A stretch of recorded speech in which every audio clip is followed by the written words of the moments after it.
Hey everyone, welcome back. I really appreciate you joining me today. I have a brand new story to share with you, and trust me, this one is intense. So, let's get right into it. My name is Nick, and for the longest time, I truly believed I had a solid marriage. Not perfect, of course. No marriage is, but strong.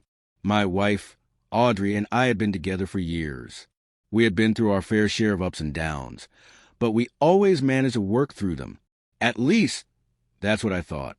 Looking back now, I realized that while I was holding on to the idea of our marriage, Audrey had already let go. She had checked out long before I even noticed. It didn't happen overnight. At first, it was just small changes, subtle shifts in her behavior that could have easily been dismissed as stress or exhaustion. Everyone goes through phases, right? People get overwhelmed. Life gets hectic. Moods change. I try to be understanding. But this wasn't just a phase. This was different. She stopped doing the little things, the small gestures that once made our relationship feel warm and connected. She wasn't as affectionate anymore, and her words felt distant, like she was speaking to a stranger rather than her husband. And then there were the late nights. At first, when she started coming home late, I didn't think much of it. But as time went on, her explanations became more vague. "Just out," she'd say, barely glancing up from her phone. If I pushed for details, where exactly, with whom, she would roll her eyes or let out a sigh, as if I were bothering her. That wasn't the Audrey I knew. The Audrey I married used to tell me everything, sometimes in way too much detail. Now, I was lucky to get more than a single word out of her. Then came the phone. It was always with her. Always. If she was in the living room, it was in her hand. If she got up for a glass of water, the phone went with her. Late at night, I'd see the glow of the screen in the darkness. "Who are you texting?" I asked once. "Just a friend," she answered, without looking up. When I asked which friend, her tone sharpened. "Why do you care?" That was the moment I knew something was seriously wrong. One night, I decided I couldn't ignore it anymore. As we lay in bed, I turned to her and asked, "Audrey, what's wrong? Why have you been acting this way?" She didn't even hesitate. She exhaled sharply and muttered, "If I had something to say, I'd say it. Let me sleep, please." That response cut deep. It wasn't just cold.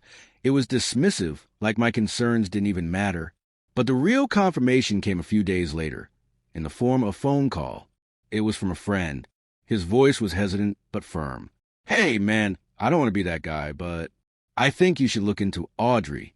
I saw her with a guy, and they didn't look like just friends." I felt my stomach drop. My first reaction was denial. No, not Audrey. Not my wife. There had to be an explanation. But then I thought about the way she had been acting. The secrecy, the distance, the sudden shift in behavior. And deep down, I already knew the truth. I just didn't want to admit it. Still, knowing something and proving it are two very different things. I needed undeniable evidence. Something she couldn't twist or talk her way out of. And for that, I had to start with her phone. Audrey had always been protective of her phone, but lately, her caution had turned into full-blown paranoia. She never left it unattended, not even for a second. When she used it, she angled the screen away from me. That alone was suspicious. But I needed more. Then one night I got my chance. She had left her phone on the couch while stepping into the bathroom. My heart pounded as I reached for it. This was my moment. I swiped up, only to be met with a locked screen. The password had been changed. A sinking feeling settled in my chest. Audrey and I had never hidden our passwords from each other before. This wasn't just a coincidence. She was hiding something, and she didn't want me to find it. I put the phone back and sat there, my mind racing. If she was cheating, she couldn't cover her tracks completely. People slip up. They get too comfortable. They get sloppy, and that's when they get caught. If I couldn't get into her phone, I needed another plan. I needed to see it with my own eyes. A few days later, I got my chance. Audrey told me she was going out to grab something real quick. No details. No mention of who she was going with. Just vague enough to make my instincts flare up. So I followed her. I waited a few minutes after she left, grabbed my keys, and drove out, making sure to stay far enough behind that she wouldn't notice. I trailed her through several streets until she pulled up in front of a house I didn't recognize.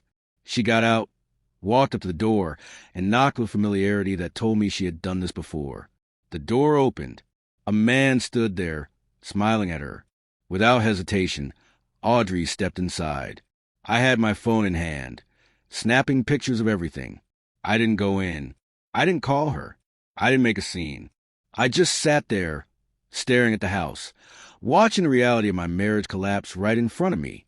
And when I couldn't take it anymore, I started my car and drove home. That night, she came back as if nothing had happened. That was what hurt the most. I had waited long enough. I called her into the living room. She sat down, clearly annoyed, arms crossed. "What?" she muttered. I took a deep breath and said, "I want you to end whatever this is, or we're done."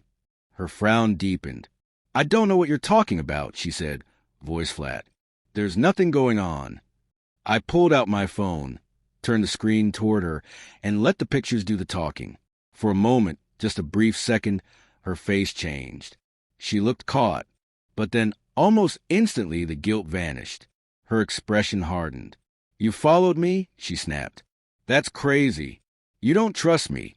So now you're stalking me? That's sick, Nick." I felt something inside me go cold. She wasn't sorry. She wasn't even ashamed.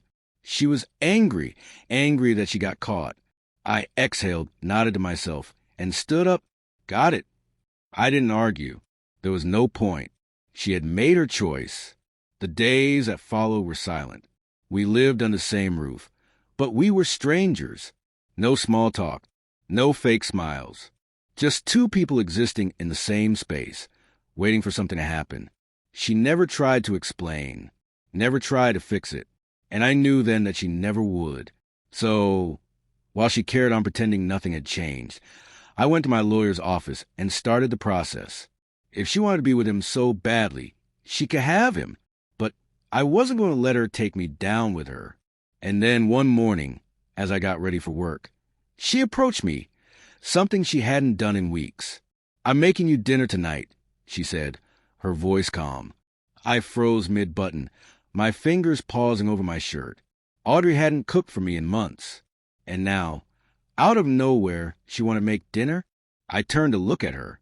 She stood by the dresser, her fingers gliding across the screen of her phone, her face illuminated by its glow. That alone made it suspicious. It wasn't just that she was on her phone. It was the way she was doing it. Secretive, guarded, almost like she was waiting for me to leave. I didn't say anything right away. I wanted to see if she would offer an explanation, some kind of follow-up, but she didn't. The silence between us stretched, thick with unspoken words. "All right," I finally said, my voice calm, unreadable. If this was some kind of game, I wasn't about to show my hand first. As I walked out the door and headed to work, the moment stuck with me like an itch I couldn't scratch. Was this her way of smoothing things over? A guilty conscience trying to make amends? Or was it something else entirely? A setup? A final act of control before she pulled the rug out from under me? She had no idea that I wasn't sitting idly by. While she had been sneaking around, carefully weaving her lies, I had been preparing my own escape. The divorce papers were already signed, neatly tucked away in a folder, waiting for the right moment. And more than that, I had something she would never see coming. While she was busy with her lover, I had been getting closer to someone too. Her best friend. It started innocently enough. Just conversations. Share frustrations about Audrey's behavior. But over time, something shifted. Unlike Audrey, she didn't pretend. She saw through the facade, through the carefully curated version of Audrey the world saw. And when it became clear my marriage was beyond saving, I let it happen. That evening, I came home with a feeling I couldn't quite name. There was something different in the air, something off. The scent of home-cooked food drifted from the kitchen, a smell I hadn't associated with my home in a long time. If this were a few months ago, maybe I would have felt a flicker of hope. Maybe I would have thought she was trying to fix things. But I knew better now.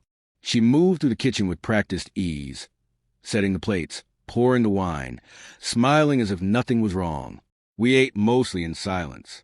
She didn't ask about my day, and I didn't ask about hers. The only sounds were the occasional clink of silverware and the weight of the tension between us. Halfway through the meal, I set my fork down and looked at her.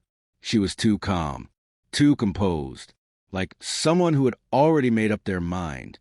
"So," I said, leaning back slightly, "have you ended your affair?" She didn't flinch. She didn't stammer or scramble for an excuse. Instead, she smirked, leaning back in her chair like she had been waiting for this moment. "I'm leaving you," she said. I exhaled slowly, but not out of shock, out of amusement. There was a time when those words would have shattered me, when I would have begged her to stay, to reconsider. But now they felt like the overdue ending of a story I should have closed a long time ago. I smiled, a real, genuine smile, then stood up, walked to the bedroom, and came back with a neatly stacked pile of papers. I placed them on the table and slid them toward her. "Perfect," I said, my voice steady. I already prepared the paperwork. "Sign them." For the first time that evening, her confidence wavered. She wasn't expecting this. She stared at the papers, then at me, searching for some kind of reaction. Anger, sadness, regret. But there was nothing. Just calm. And then, asterisk ding dong, asterisk. Her head snapped toward the door, confusion flashing across her face. She wasn't expecting anyone. But I was. I took my time walking to the door, savoring the moment, and when I pulled it open, there she was, Audrey's best friend, the woman she had trusted with all her secrets, the woman I had been growing closer to for months. I stepped aside and gestured toward her. "Meet my new girlfriend." Audrey's expression was priceless, beyond shock, beyond disbelief. It was betrayal, regret. She had forgotten one simple truth. When you play games, you better be prepared to lose. She didn't take it well. The second reality hit her. She snapped. She went from stunned silence to full-blown rage, yelling, calling me every name she could think of. But I didn't argue. I didn't need to. The papers were on the table, and she had a choice: sign them or let the court handle the rest. At first, she played it cool, acting as if she was ready to move on. But I knew her too well. When she realized she had lost control of the narrative, she did what she always did. She turned to spite. She went to court playing the victim, spinning stories of how I had been controlling, manipulative, even abusive. She painted herself as a trapped, broken wife. She fabricated details, twisted reality until it almost sounded convincing. And the worst part? Some people believed her. That's the thing about lies. If you tell them with enough confidence, they start to sound like the truth. But I wasn't about to let her rewrite history. When my turn came, I let the evidence speak for itself. I had pictures of her sneaking into her lover's house, text messages that left no doubt about the affair, bank statements that showed she had been using our joint account to fund her double life. And then my lawyer drove the final nail in the coffin. He laid out the emotional damage, the months I had spent second-guessing myself, the gaslighting, the betrayal. The court listened. When the ruling came down, I saw in her eyes defeat. The assets were split, but thanks to my proof, I kept most of what I had worked for. She didn't get to walk away with everything. She thought she could destroy me, but in the end, she only exposed herself. And as I walked out of that courtroom, I felt something I hadn't felt in a long time. Asterisk peace. Asterisk. You'd think after all that, I'd feel victorious, that I'd feel whole again. But the truth is, no one walks away from something like this without scars. I moved on, or at least, that's what I told myself. Audrey's best friend, and I started seeing each other. She had been there through the fallout. She had seen how I had been treated. Unlike Audrey, she appreciated me. But deep down, I knew something had changed in me. Once trust is broken, it never quite fits back together the way it used to. Could I ever trust someone enough to get married again? Right now, I don't think so. Not because I don't want to, but because I don't know if I'll ever look at love the same way again. It's like touching a hot stove as a kid. Once you get burned, you flinch every time your hand gets near the heat. At the end of the day, I realized something important. The people we trust the most are often the ones who betray us the hardest. And when they do, the best revenge isn't anger. It isn't trying to get even. It's not wasting energy hating them. No, the best revenge is moving on, living well, becoming someone they can never have again. And Audrey, she regretted it every single day. And that was enough for me. So that's my story. A wild one, I know. But that's life, right? You think you know someone, you build a life with them, and one day they throw it all away like it never mattered. But here's the thing. I didn't let it destroy me. And if you ever find yourself in a situation like this, don't let it destroy you either. Now, I want to hear from you. Do you think I handled this the right way? Should I have done something differently? Drop your thoughts in the comments. I read every single one. And remember, if something feels off in your relationship, it probably is. Don't ignore the signs. Thank you so much for watching until the end. If you really like our videos, please don't forget to like, share, and subscribe. Have a great day.